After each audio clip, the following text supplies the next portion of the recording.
Everyone, this is Edric Prim. Just want to do a quick blog on the movie Fruitvale. It was a great movie. I enjoyed it, but the ending was so sad. You knew it was coming, and the gentleman getting gunned down in the train station.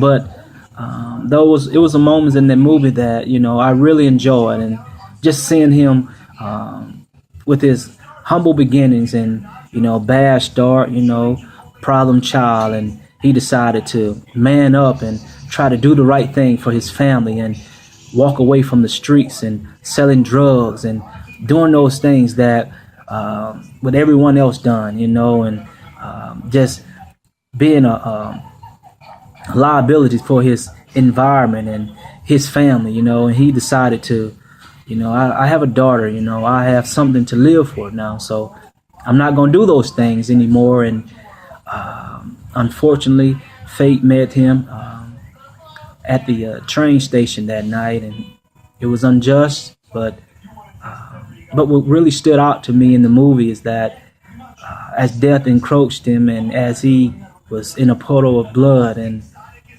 he was screaming back at death as they was in this tug of war, this fight, and he said, "I have a daughter to live for, man. I have a daughter to live for.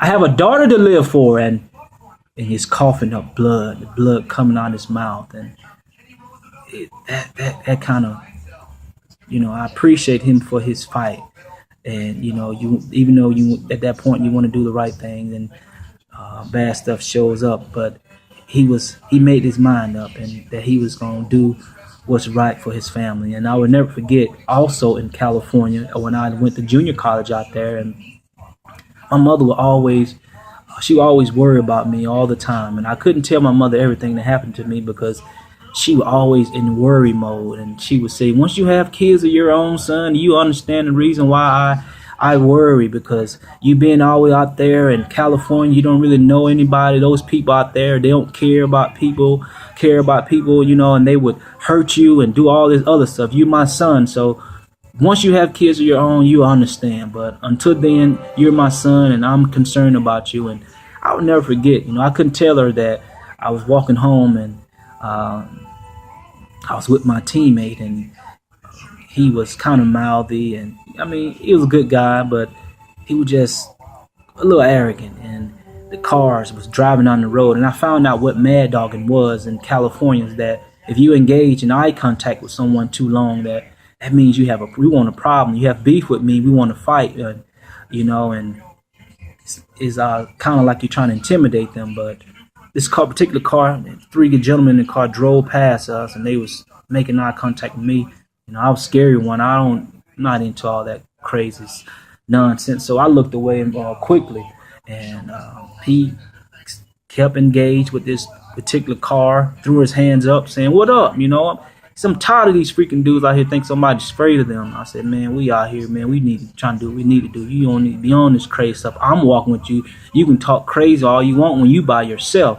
I'm with you, Jack." And it's like the car we walked by another 10 yards. The car, we heard some speed up and threw the car and parked. So I looked to my left, and that was those same gentlemen. The guy had the gun in his hand. He had waved at me, and my initial reaction was to run. So I saw my destination wasn't too far, and I saw a couple of cars, and what first came in my mind was run behind the cars and duck, but I didn't. Something came over me, and in the midst of me staring down at this gentleman with a gun in his hand, and he was so angry, he was cursing me, calling me all these names, and I don't care. I'm not, he was shaking. I remember he was shaking so bad, calling me the N-word and bees and all this other stuff. He was shaking so bad, looking me in my eyes, but he couldn't kill me. He couldn't pull the trigger.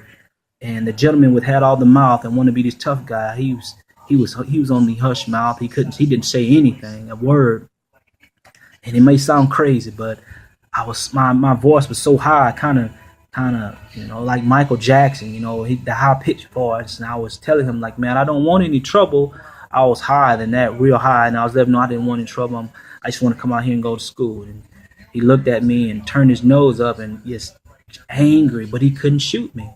And I said, man, if God, it has to be something that God want me to do. You know, I faced death a couple of times in situation with guns, and God's hand was on my life and covered me, and I thank God for that. You know, a lot of people die every day by the second, but you know, just that phone call, like in the movie, having your tell your mom that your son has been murdered.